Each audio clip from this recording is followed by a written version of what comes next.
Hey guys, today I have a mech box or internal assembly from a TM870 Tactical, and I'm going to show you how I fix the common valve leak. I do it with a modified SAT valve. So here is the mech box or internal assembly, and I'm going to show you how to tear it down and rebuild the valve. So you're going to just like a gearbox, you're just gonna unscrew 5 or 6 screws. They're a variation of Phillips and hex key.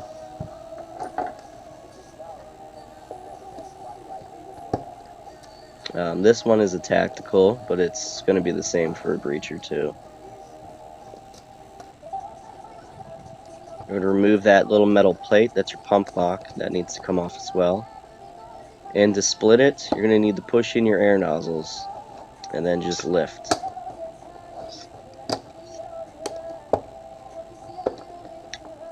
And you can separate the internal assembly.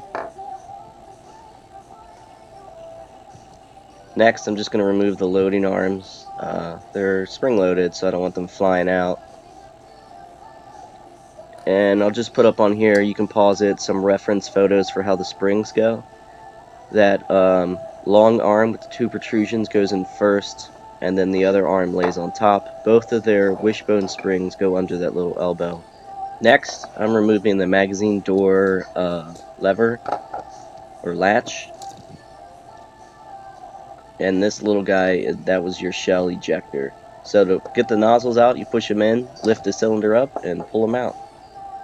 And then to get the cylinder out, I just pull the air inlet up, and then the whole cylinder comes out. So here on the left, TM stock cylinder. On the right, modified SAT valve. And I'll show you how to break it down. So on the top of the cylinder, or the lid, there's 3 screws. Phillips head, you're going to just go ahead and undo those. After those are undone, your valve, or the cylinder, is going to split in half. And there's your TM valve. And there's the cylinder lid, as I call it. And those screws actually have an O-ring on them, so you want to keep that in mind on reassembly to make sure you grease those guys. So here's the cylinder base. On the face of it, there's 3 screws. I'm going to undo those. And this is the mounting lid or cap for the cylinder, so it gets mounted into the assembly. You're going to need that, and the O-ring that goes with it. So to remove the valve from the base, there's 3 more screws. And here is your TM valve. That is most commonly the source of all your leaks.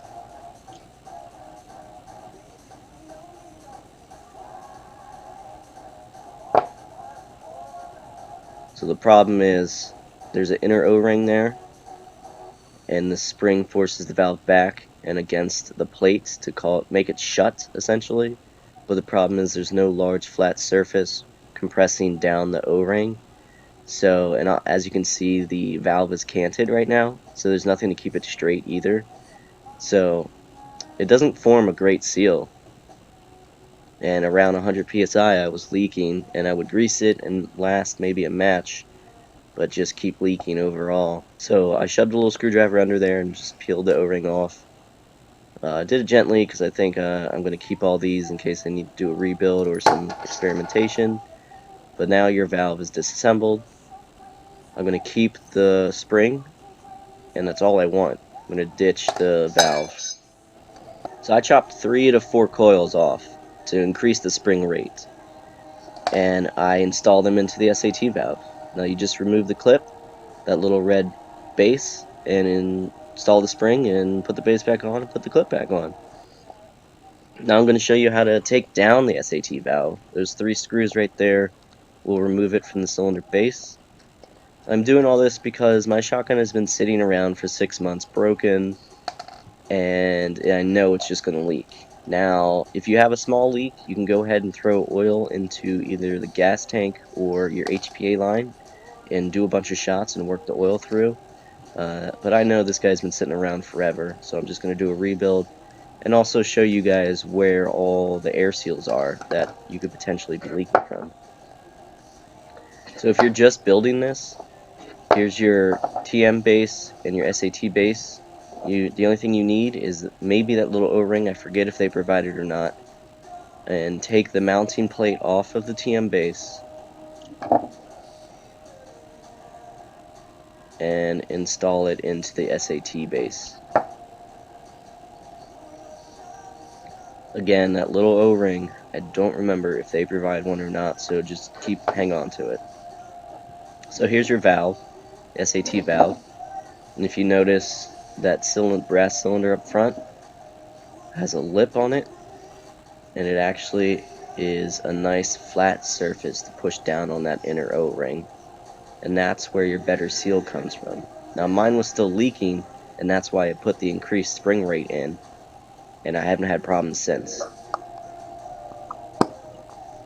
So now I'm going to start greasing everything.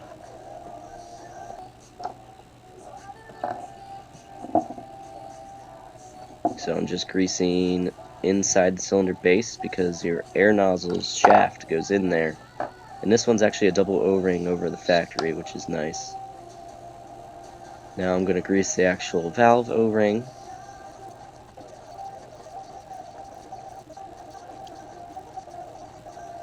So I put the new spring on there because I didn't like that it wasn't shutting very firmly.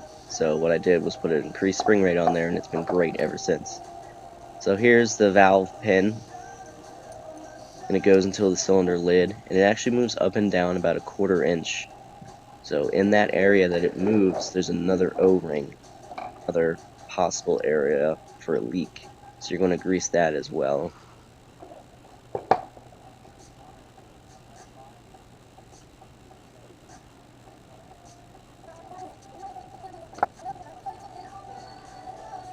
Now in reinstalling, there's 6 holes in the base, but only these screws can only fit in 3 of them. So it's nice to know that during assembly, you cannot assemble it wrong. So you just want to keep going until you get till the screw fits. Now, just like a tire, when you're doing a bunch of screws or nuts in a circular pattern, you want to go back around and keep checking to make sure that they didn't wiggle out some. And I'll do that to the mounting lid as well. So that O-ring actually goes on the cylinder itself, and I'm going to grease that. Next, put it in the cylinder, and it's nice, everything's designed to fit one way. So there's a protrusion on the cylinder base and an indent on the cylinder. There's only one, so you can only get it right. Next, I'm going to grease the O-rings on the screws themselves, another possible area for a leak.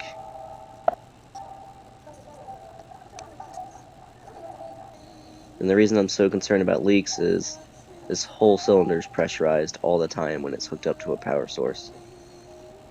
So make sure those lines light up on both top and bottom.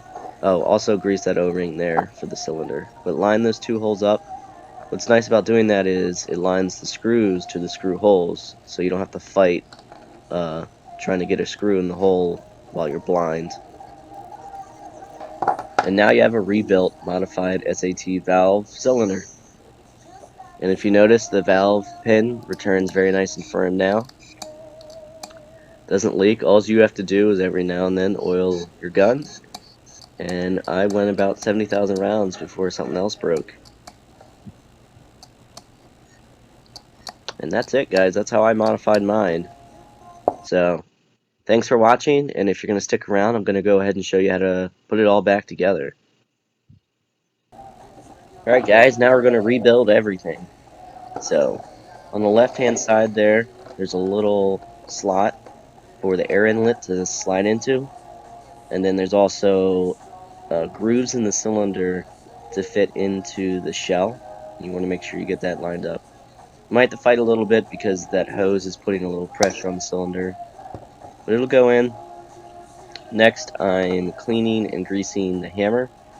So the reason mine broke before was the hammer, I guess I didn't oil it, I forgot or something, actually ate the track, and that's what that black stuff is. So now I'm going to be paranoid and over-grease stuff and grease it on a regular basis. So I'm just going to get rid of that and make sure everything's nice and clean. So that's your actual hammer. and that goes on a track inside the shell.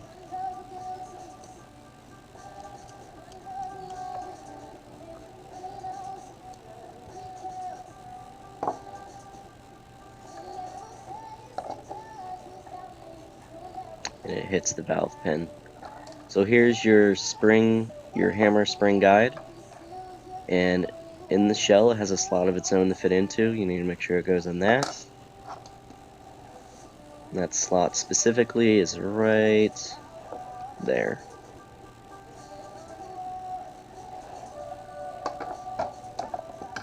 You just put the guide in the hammer, in the slot, and in the track. Now I'm going to install the air nozzles. You need to lift the cylinder up, put the air nozzle shaft. I'll also grease it because this air nozzle shaft goes straight into the cylinder. So you need to make sure it keeps in tight seal.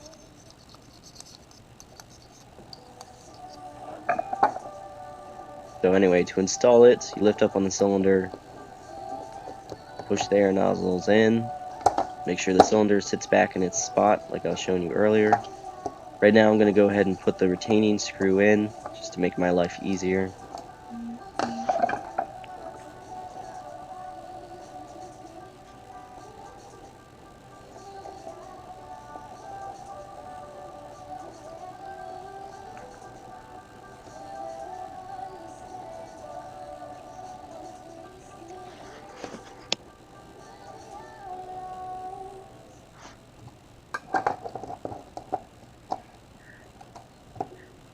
Now I'm just going to start putting all the... so for the air nozzles, the track they go in, you need to make sure it's in that. Your gun will not function correctly without it. Assembly will go poorly. And so it has a slot for a guide to go in. And that's it right there. So next, that's the magazine door. I'm just going to start installing everything. I don't really have any rhyme or reason. I'm going to go ahead and put the pump arms in.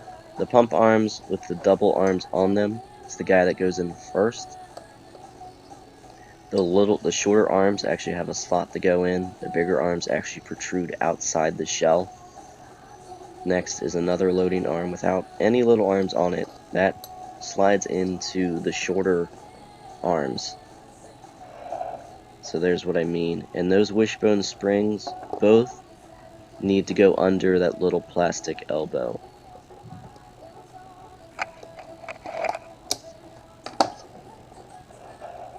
Just like that.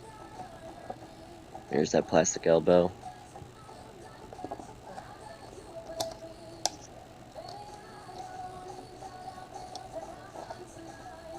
So this is the feeding nozzle. The nipple part needs to face the magazine bay.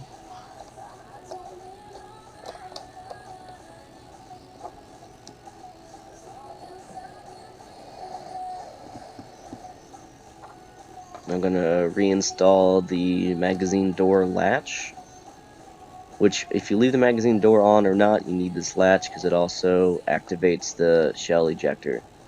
So I just throw the spring in there first. I'm going to pull the spring back just with a screwdriver and slide the latch in there.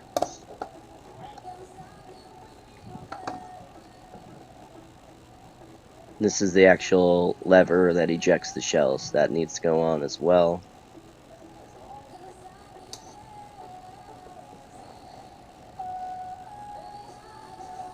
And you're ready to close the shell up. So you got to make sure the spring guide goes in its right slot. Got to make sure the air nozzle or feeding nozzle goes in its right slot. It's pretty much the two most important guys.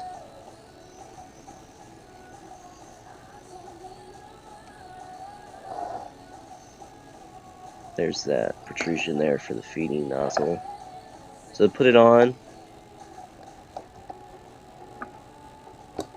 I usually put the rear guide on first because the spring guide has a slot and the air connection has a slot as well. So in order to close it, you have to push your air nozzles back.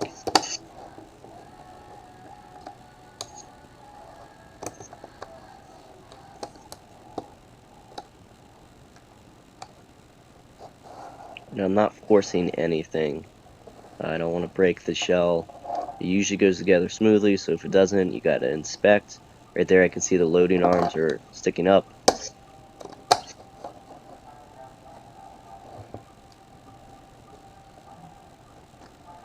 Checking to make sure the loading nozzles fit in their slots.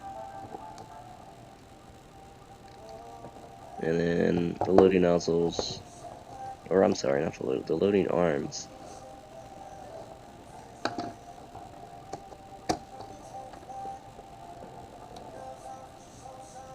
So this isn't that big a deal. It's actually just the loading arms have to be pushed down.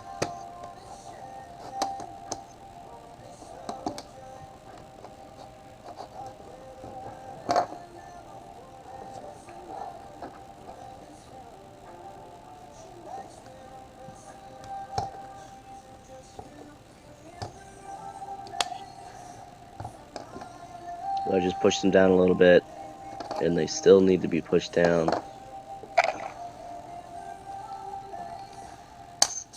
And it snaps right together. And now it's assembled. You just need to start attaching things. Oh, I'm gonna put the door back on. I like the door. Most people leave it off. I just like the fact that it looks like the feed tray from a shotgun. So I just pried open the shell a little bit, put it in the 2 slots, and now I'm gonna bend that wishbone spring. You can fight it and try to open the shell and put it in right. I don't like fighting it. I'm lazy.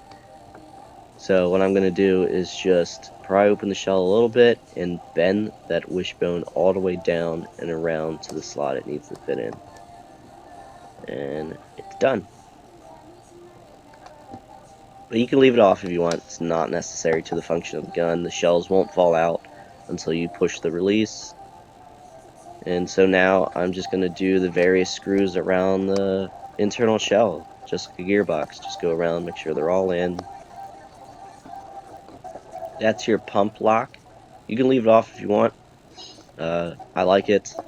I like not being to overload my gun, just because 10 shots in the shell is not much, so I want it all.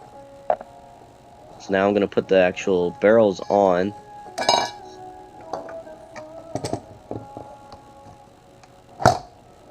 They slide right into the air nozzles, have a retaining screw of their own on both sides.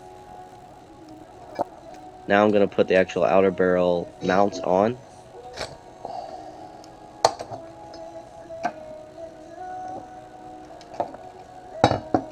These 2 guys, if your barrel wobbles, it's these guys. So I'm going to Loctite them. They most likely backed out a little bit. They'll never fall out, but they'll loosen up, and it'll give you some more barrel wobble. So I'm just going to blue Loctite them.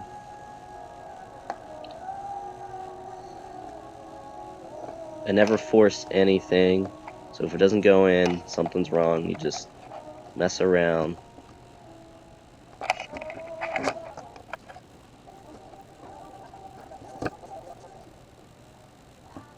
So this is Get Some 1000 lube from my Daytona. It's plastic and rubber safe. Just going to oil where the pump arm tracks. And because of my rail system, I can actually leave the pump on, but I'm going to go ahead and attach the pump rails. You might need to take your pump off. You just keep squeezing them out and working them in. Now I'm putting the magazine tube on. And if you pump back on the rail, or the pump, it will reveal the retaining screw for the magazine tube. So just install that.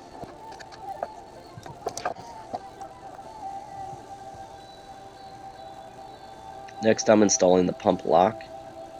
There's a little slide guy who hits the levers and activates them so that you can't pump the shotgun when it's already primed. Here's the ejection port. And so usually these springs are flying everywhere and you gotta hold them in, so I found it's easier to put the receiver on, go over the one pump lock spring, and then throw in the injection port cover spring. Make sure you put that O-ring on the back. That's to fill the gap between the stock. You install this trigger. If it doesn't install nicely, you can pump back on the arms and it usually goes really well.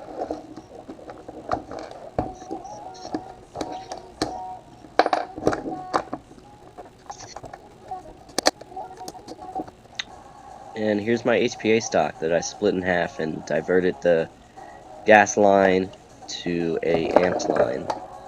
And you just screw that in. Next I'm putting the gas tube spacer on. You just pry the gas tube and the barrel apart and slide that on. This guy has a retaining screw. A lot of people leave it off and find they have no problems. I like to install it, and so it can be a pain to install. So I have the WeTech barrels, and their mount for the retaining screw is solid and doesn't move, so it's easier. But if you have a stock form, there's a little plate that you got to put down the barrel that moves around all the time. So next I'm just installing the gas tube extension, or the magazine tube extension. And then you just go have fun. Thanks for watching, guys. I hope this helps someone.